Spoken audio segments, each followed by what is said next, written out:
ജയിലുകളില്ലാത്ത രാജ്യം. എന്തേ ജയിലില്ലാത്തത്? സിമ്പിൾ, ജയിലിലിടാൻ കുറ്റവാളികളില്ല. ഇത്രയേറെ സമാധാനപ്രിയരായ ആളുകളുള്ള രാജ്യം ഏതാണെന്നല്ലേ? ഹോളണ്ട് അഥവാ നെതർലൻഡ്സ്. ജനങ്ങളെല്ലാം നല്ലവരായതോടെ ജയിലുകൾ നടത്തിക്കൊണ്ടു പോകുന്നത് നഷ്ടത്തിലായി. ചില ജയിലുകൾ സംരക്ഷിക്കുന്നതിനായി 2015 സെപ്റ്റംബറിൽ നോർവേയിൽ നിന്ന് 240 കുറ്റവാളികളെ ഡച്ച് സർക്കാർ തങ്ങളുടെ ജയിലിലേക്ക് ഇറക്കുമതി ചെയ്തിരുന്നു. എന്നാൽ ഇതും വലിയ മാറ്റമൊന്നുമുണ്ടാക്കിയില്ല.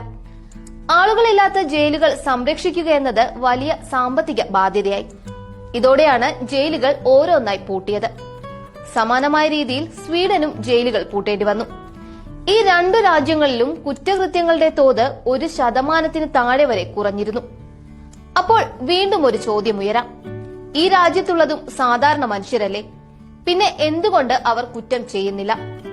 അതിന്റെ പ്രധാന കാരണങ്ങളിലൊന്നാണ് അവിടുത്തെ നിയമം. ലോകത്തിലെ തന്നെ ഏറ്റവും സൗഹൃദപരവും സഹിഷ്ണുതയുള്ളതുമായ നിയമവ്യവസ്ഥയാണ് ഹോളണ്ടിന്റേത്. അതേസമയം നിയമങ്ങൾ പാലിച്ചില്ലെങ്കിൽ പിടിവീഴുകയും പിഴ ഈടാക്കുകയും ചെയ്യും. ജനങ്ങളുടെ ജീവിത നിലവാരവും സുരക്ഷിതത്വവും ഉറപ്പുവരുത്തുന്ന നിയമങ്ങൾക്കാണ് ഹോളണ്ട് ഏറ്റവും കൂടുതൽ പ്രാധാന്യം കൊടുത്തിരിക്കുന്നത്. 18 വർഷം മുൻപ്, അതായത് 2001 തന്നെ സ്വവർഗ വിവാഹം നിയമപരമായി അംഗീകരിച്ചു. പൊതുസ്ഥലത്തോ അല്ലാതെയോ പുകയില ഉപയോഗിക്കുന്നത് കുറ്റകരമാണ്. പക്ഷേ കഞ്ചാവ് നിയമപരമായി എല്ലാ കടകളിലും ലഭിക്കും. പക്ഷെ 5 ഗ്രാമിൽ കൂടുതൽ വിൽക്കുകയോ കയ്യിൽ വെക്കാനോ പാടില്ല. 18 വയസ്സിൽ താഴെയുള്ളവർ ഈ കടകളിൽ പോയാൽ പിടി അപ്പോൾ വീഴും. വേശ്യാവൃത്തിയും നിയമപരമായി ഇവിടെ അംഗീകരിച്ചിട്ടുണ്ട്. അതായത് മറ്റെല്ലാ ജോലിയും പോലെ തന്നെ കൃത്യമായ വരുമാനവും ടാക്സും ബാധകമാണ്. മറ്റൊന്ന്, ആർക്കും മറ്റൊരാളെ വ്യക്തിപരമായി അവഹേളിക്കാനാവില്ല. ഫോട്ടോകൾ, പ്രസംഗം, എഴുത്ത് എന്നിവയിലൂടെ വർഗീയതയുടെയോ മതത്തിന്റെയോ വിശ്വാസത്തിന്റെയോ ബന്ധങ്ങളുടെയോ പേരിൽ മറ്റൊരാളെ വ്യക്തിപരമായി അപമാനിച്ചാൽ 2 വർഷം ഉറപ്പായും ശിക്ഷ കിട്ടും. എല്ലാ മാസത്തിന്റെയും ആദ്യത്തെ തിങ്കളാഴ്ച വീടുകൾ ഉൾപ്പെടെ എല്ലായിടത്തെയും എമർജൻസി അലാമുകൾ 1.5 മിനിറ്റ് പ്രവർത്തിപ്പിച്ചു നോക്കണം. ഇത് അവിടുത്തെ നിർബന്ധമായ ഒരു നിയമമാണ്. കാരണം ജനങ്ങൾക്ക് എന്തെങ്കിലും സംഭവിച്ചാൽ ആ സമയത്ത് അലാം പ്രവർത്തിക്കണം. ഉടൻ തന്നെ രക്ഷയ്ക്ക് എത്തുകയും വേണം.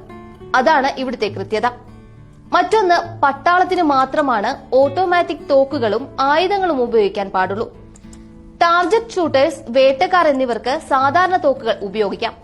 പക്ഷേ ടാർജറ്റ് ഷൂട്ടേഴ്സ് 1.5 വർഷവും വേട്ടക്കാർ 1 വർഷവും ഷൂട്ടിംഗ് കോഴ്സ് പഠിച്ച് സർട്ടിഫിക്കറ്റും ലൈസൻസും നേടിയിരിക്കണം.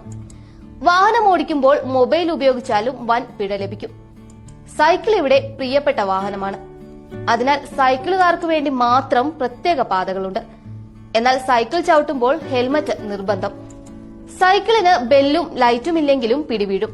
അതുമാത്രമല്ല, കാൽനടയാത്രക്കാർ, സൈക്കിളുകാർ, മറ്റു വാഹനങ്ങൾ എന്നിവ തങ്ങൾക്ക് അനുവദിച്ചിട്ടുള്ള വഴിയിൽ കൂടിയേ പോകാവൂ.